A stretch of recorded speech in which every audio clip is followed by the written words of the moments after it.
2016tik Esplugues de Llobregat eta Laudio herriak hurbilago daude. 3 urte pasa dira Laudioko Basalarrin elkartea eta Esplugues de Llobregateko Lakoia de Castellers harremanetan jarri zirela. Geroztik, bi herrien arteko kontaktuak ugaritzen eta erlazioak sakontzen joan dira.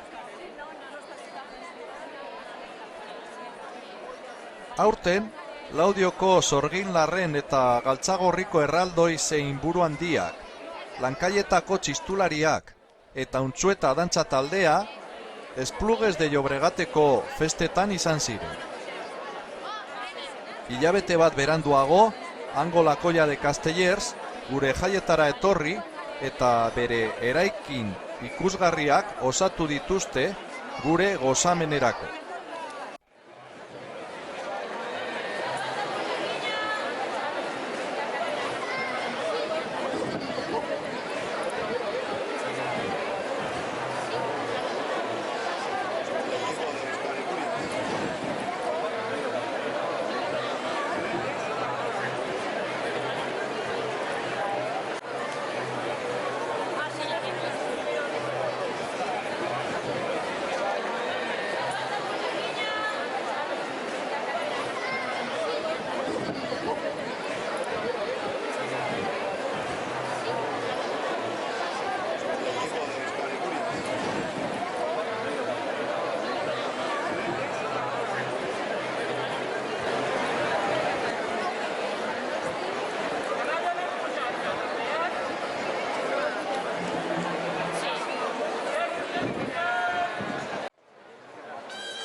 Gaztelian eraketan, hainbat laudioarrek hartu zuten parte.